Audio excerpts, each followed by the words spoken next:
Buenos días, nuestro grupo está conformado por Betancur Gabriela, Angelimar Mendoza y mi persona, Yelvani Rodríguez. Y nosotros nos toca conversar un poco sobre el envejecimiento. Lo primero que se podría decir sobre el envejecimiento es que es una disminución de la capacidad del individuo para superar algunos orígenes, algunos retos de origen interno o externo. Estos ya sean orgánicos, ambientales o a nivel de alimentación. También existen algunas alteraciones funcionales y de adaptabilidad, y también existe la pérdida de adaptabilidad del organismo a estresores. Lo que quiere decir esto es que la persona va perdiendo capacidad para combatir los estresores que se le presentan de un medio ambiente o pierden de alguna forma las herramientas para solucionar los problemas que se le vayan presentando. Existen distintos tipos de envejecimiento. Está el envejecimiento en la vida, que es el envejecimiento progresivo, es el envejecimiento que se va presentando al pasar los años. Está el envejecimiento como proceso de deterioro, se podría decir que es uno de los procesos más difíciles por lo que pasa el ser humano, ya que es el deterioro físico, orgánico, por el que pasa el organismo, el ser humano, por supuesto. Y esto puede producir grandes problemas emocionales a nivel social, también puede producir algunos problemas. Y está el envejecimiento molecular o celular, es aquel envejecimiento o deterioro a nivel de la membrana, el citoplasma y el núcleo de los seres humanos.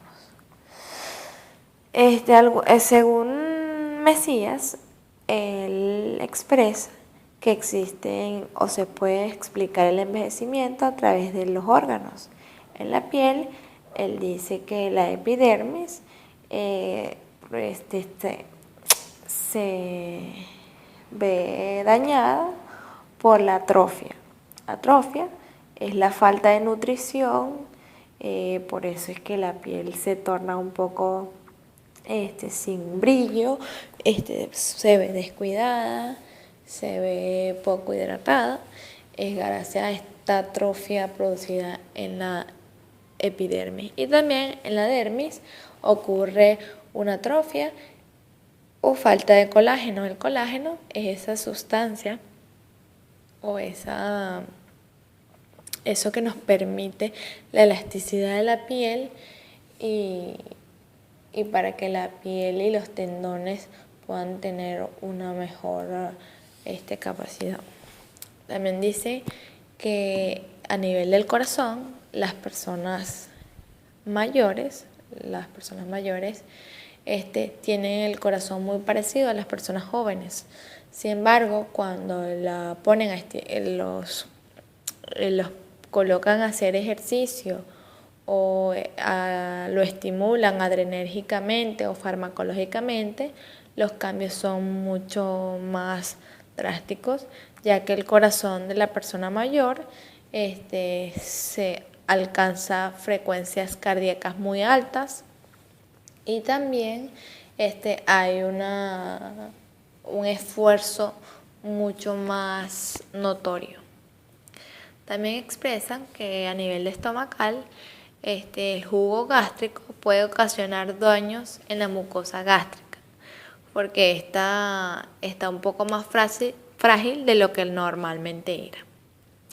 También es importante señalar que las personas mayores son más susceptibles que los jóvenes a las enfermedades infecciosas del tracto digestivo, pues estos no tienen un buen desarrollo o se les va deteriorando al pasar de los años. Sin embargo, no hay muchas investigaciones que avalen esto que acabo de decir.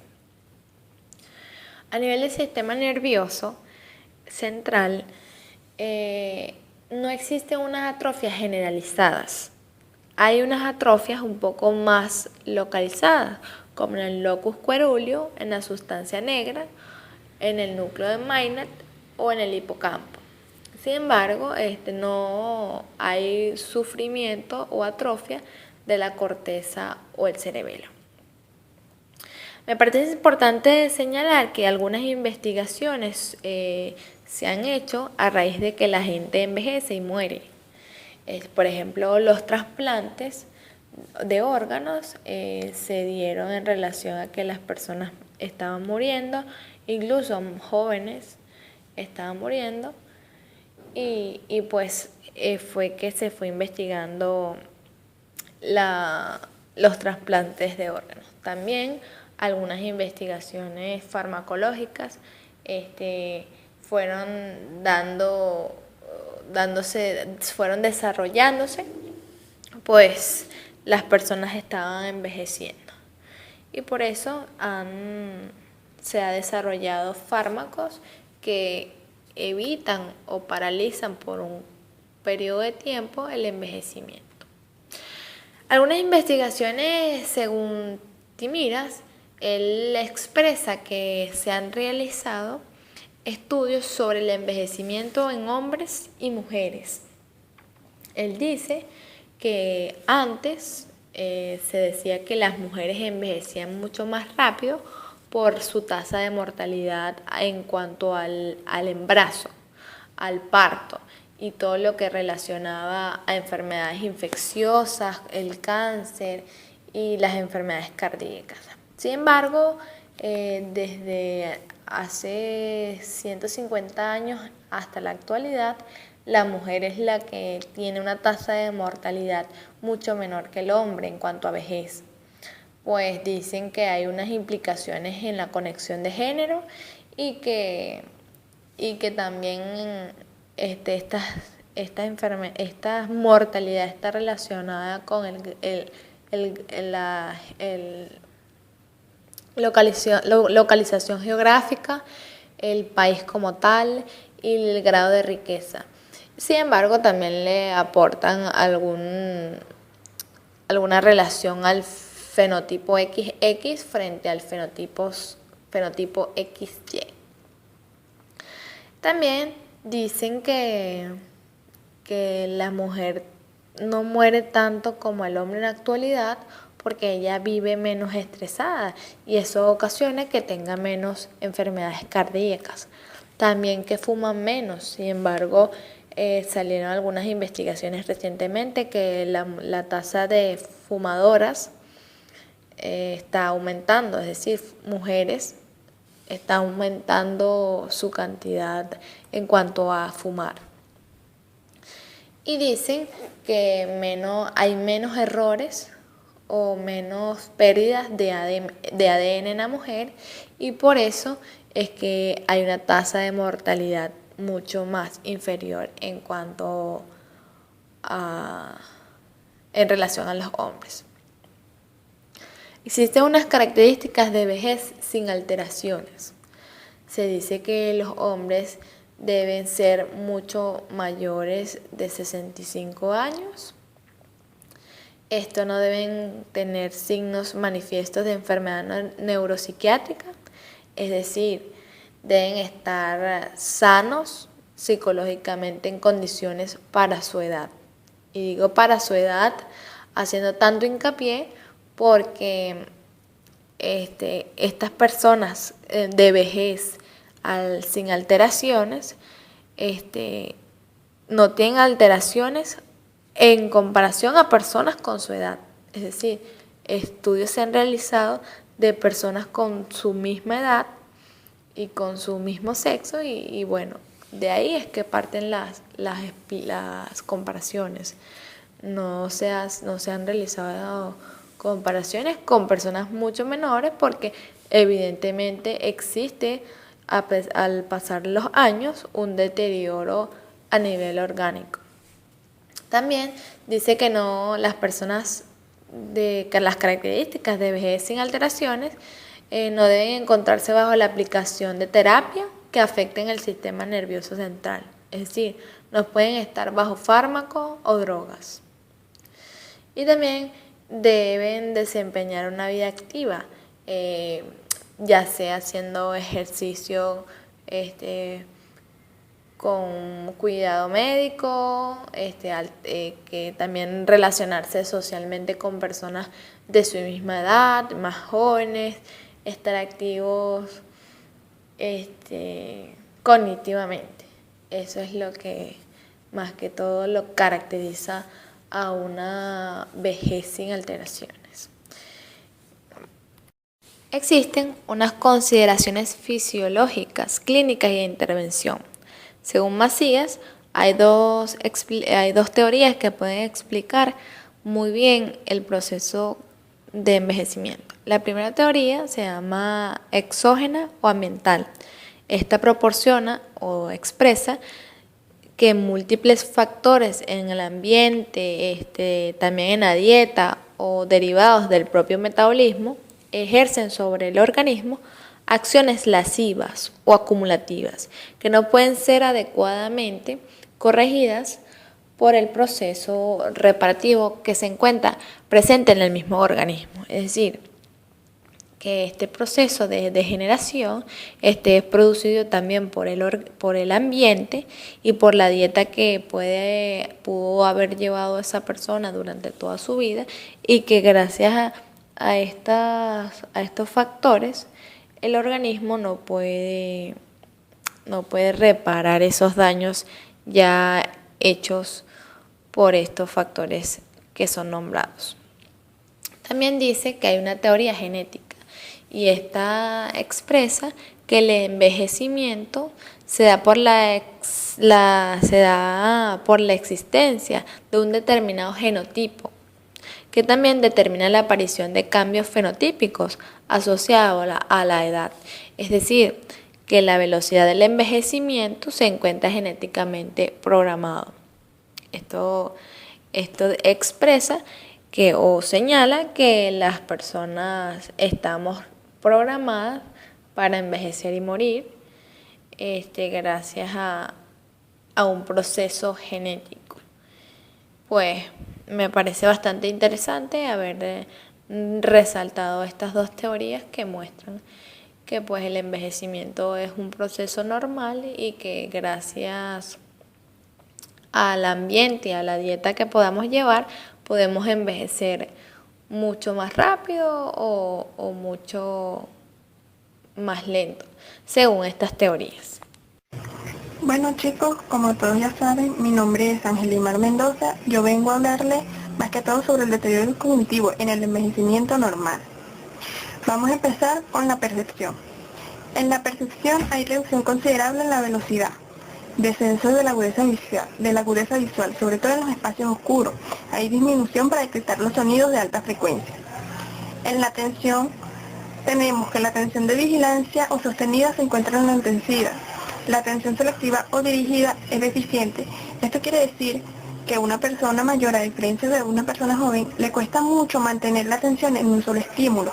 Ellos siempre prácticamente buscan, o por su mismo deterioro, la atención se le dirige hacia varias partes a la vez, varias cosas a la vez. Por eso es que muchas veces una persona mayor no está quieta tanto tiempo, porque busca atención de cualquier forma. La atención de vigilancia se encuentra en lentecida.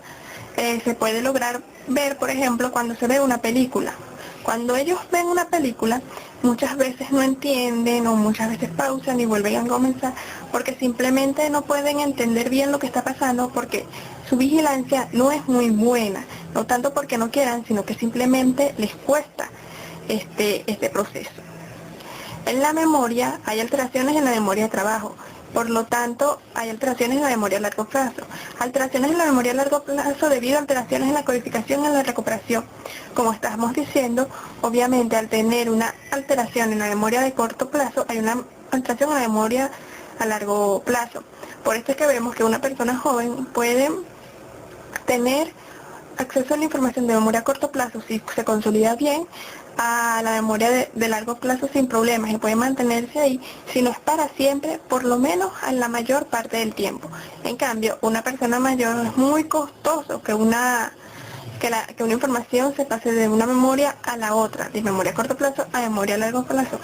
Por eso es que vemos u oímos que siempre las personas, a las personas viejitas, a los mayores, le están diciendo, cónchale, pero es que tú ya no prestas atención, ya a ti no te queda nada, todo lo olvidas, pero no es que lo olvidan porque quieren, sino que simplemente como tienen problemas o dificultades en esta, los memorias, les cuesta mucho por decir, recordarse, qué sé yo, una fecha de nacimiento que le acaban de decir o una información. Por eso es que ellos hay que dejárselo todo anotado o estárselo recordando constantemente. Otras alteraciones que se ven en la memoria tienen que ver con la memoria episódica. Tienden a empeorar de forma más notable.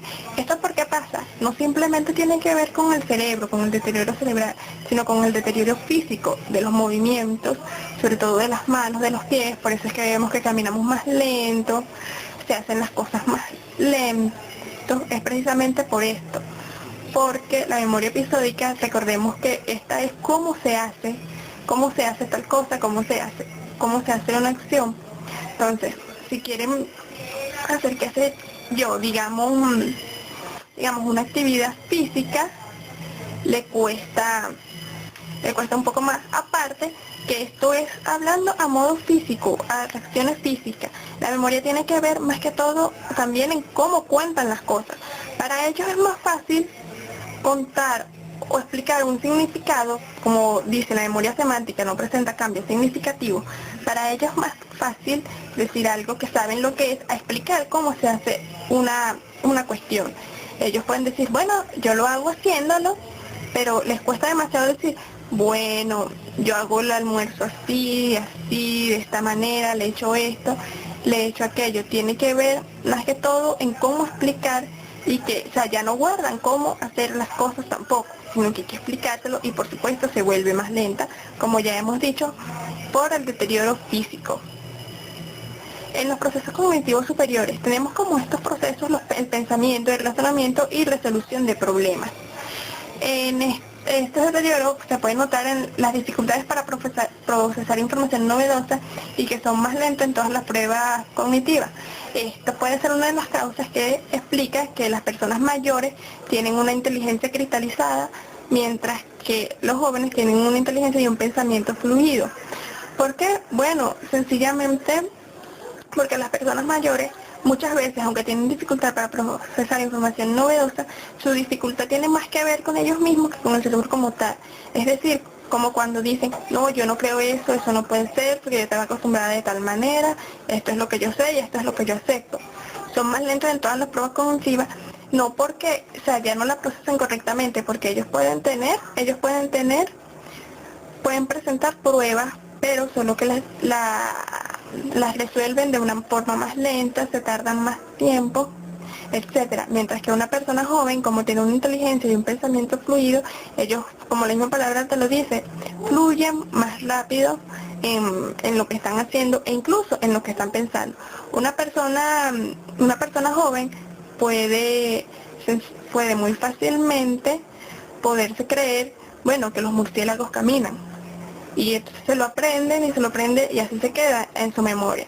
En cambio, una persona mayor, tú le dices, ¿sabes que se descubrió científicamente que los murciélagos caminan? Eso no lo aceptan muchas veces, sino que simplemente dicen que no, que eso no es cierto, que eso no es cierto y cuesta mucho. Buenas, mi nombre es Gabriela Betancourt y les voy a conversar un poco sobre el envejecimiento patológico y algunas enfermedades neurodegenerativas que ocurren con el envejecimiento. A continuación, el envejecimiento patológico. Se debe tener en cuenta que el envejecimiento no es una enfermedad.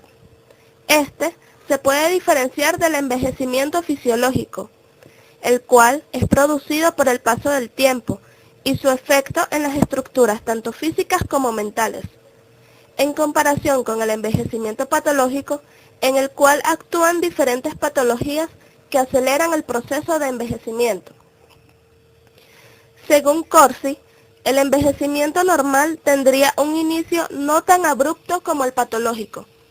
Sería lentamente progresivo y se asume que este proceso ocurre a nivel subcelular, sin dar lugar a signos o síntomas de inmediato. Por otro lado, el envejecimiento patológico generalmente tendría un inicio abrupto y un progreso maligno. En la práctica clínica, esto se observa sobre todo en la fase inicial de un cuadro demencial. El síndrome de demencia puede tener diversas causas.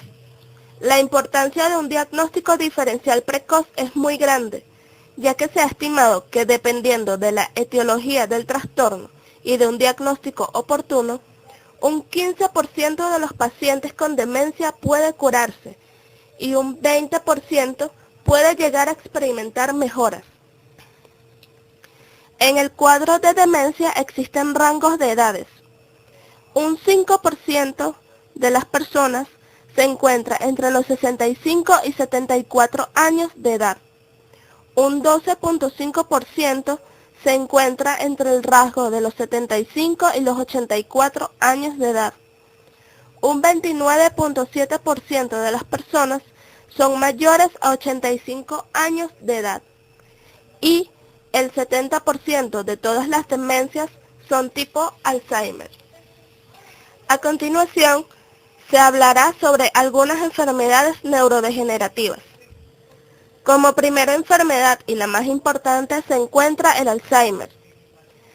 De acuerdo a Martínez, el Alzheimer es una enfermedad que está asociada directamente con la edad y puede manifestarse de maneras distintas en una persona u otra. Sin embargo, la evolución general de esta enfermedad suele dividirse en 3 etapas: Alzheimer inicial o leve, Alzheimer intermedio o moderado y Alzheimer avanzado. A continuación hablaremos un poco sobre las 3 fases. Primera fase, el Alzheimer inicial o leve. En esta fase se encuentra una pérdida poco significativa de la memoria. Se sufren pérdidas ocasionales de la memoria de ciertas palabras en su expresión oral. Esto comienza a presentarles problemas en su conversación fluida e interacción social. Por ese problema, esta fase también se encuentra caracterizada por un aumento en la irritabilidad de la persona, al verse incapaz de poder superar esas deficiencias intelectuales que ellos reconocían antes también. En la segunda fase, el Alzheimer intermedio o moderado. Esta fase ocurre a medida que la pérdida neuronal avanza. La persona comienza a sufrir fallos en la memoria sobre hechos recientes, lo que conlleva a una desorientación espaciotemporal importante. Ellos pueden acordarse de su niñez con extremo detalle, como si hubiera ocurrido hace días, pero, por otra parte, pueden no reconocer a sus propios nietos, o no recordar, por ejemplo, dónde dejaron el cepillo de dientes la noche anterior. En esta etapa aparecen signos depresivos y disminución de la interacción social. Estas personas comienzan a sumergirse en sus propios pensamientos. En la tercera fase, el Alzheimer avanzado. En esta etapa ya se ha perdido su contacto con el entorno y es completamente dependiente de otra persona. Se han olvidado las habilidades más básicas, tales como la alimentación y la higiene. Deben cuidarse como si fueran niños, pequeños otra vez. Incluso a nivel físico, vuelven a tener posturas del estado fetal. Sus movimientos se reducen y en la mayoría de los casos llegan a necesitar sillas de ruedas y elementos ortopédicos. Ya en esta fase no reconocen a sus familiares, teniendo una desconexión total con su entorno. El Alzheimer se encuentra presente en el 1% de las personas de 60 años, de un 30 a un 50% en los mayores de 85 años. Al inicio aparecen alteraciones de la memoria y de la concentración, así como dificultades en las capacidades visoespaciales. Después se observa disfunción del lóbulo parietal, agnosia, dispraxia y acalculia. Finalmente, se observa considerable deterioro del lenguaje y aparecen signos neurológicos más evidentes, como trastornos de la marcha, tono muscular y convulsiones. ¿Se puede prevenir el Alzheimer? De acuerdo a Martínez, ya que es una enfermedad que se desconoce su causa, es difícil hacer una prevención real, pero existen algunas recomendaciones de expertos. Estas recomendaciones se centran fundamentalmente en dos puntos claves: la detección precoz de los primeros síntomas y ejercitar la memoria y la función intelectual. Se conoce también que mantener una dieta equilibrada, baja en grasas, protege frente al deterioro cognitivo, teniendo la vitamina E como un efecto protector. Como segunda enfermedad, hablaremos de la enfermedad de Parkinson. De acuerdo a Cudeiro, en esta enfermedad existen síntomas cardinales, como temblor en reposo, rigidez, asinesia o bradicinesia e inestabilidad postural. Aparte, unos síntomas menores, tales como por ejemplo la ansiedad, los problemas cognitivos, la depresión, alteraciones del sueño, visión borrosa, entre otros. De acuerdo a Hamilton, algunas características que se asocian a las anteriores, tales como el temblor en reposo, la hipertonía muscular, que es la rigidez muscular, la bradicinesia, que es la lentitud en los movimientos voluntarios e involuntarios, pero principalmente dificultad para comenzar y terminarlos. Son aquellas personas que cuando tienen Parkinson se les hace tan difícil comenzar a caminar y detenerse. Por eso estas personas sufren tantos problemas viales. También está la pérdida de reflejos posturales, la alteración de la motricidad fina y la micrografía, que es el estado en que la letra en manuscrita del paciente cada vez se hace más pequeña e ilegible. Otra enfermedad neurodegenerativa es la inmovilidad, que de acuerdo a Andrés, la inmovilidad es una disminución que ocurre en la capacidad motora. Esta puede ser relativa o absoluta. La inmovilidad relativa ocurre cuando las personas mayores dejan de realizar determinados movimientos por la dificultad que le ven y poco a poco van quedando de alguna manera atrapados en espacios más pequeños. La inmovilidad absoluta ocurre cuando la persona mayor se encuentra postrada en una cama, dependiendo a tiempo completo de otra persona. Algunas características de esta enfermedad, de acuerdo a Macías, son la disminución de fuerza muscular, menor capacidad aeróbica, disminución de la resistencia ósea, aislamiento, hospitalización o institucionalización en residencias de larga estancia. Pueden ayudar a estas personas a que esta enfermedad se agrave aún más, porque no tienen a dónde caminar ni a dónde ir. Otra es el cansancio crónico que tienen estas personas a diferentes edades, lo que lo conlleva a una inmovilidad absoluta que pueden quedar en la cama. Y alteraciones del ciclo sueño-vigilia. Estas han sido algunas enfermedades neurodegenerativas del envejecimiento. Espero que hayan disfrutado del tema y que les sirva en un futuro. Gracias.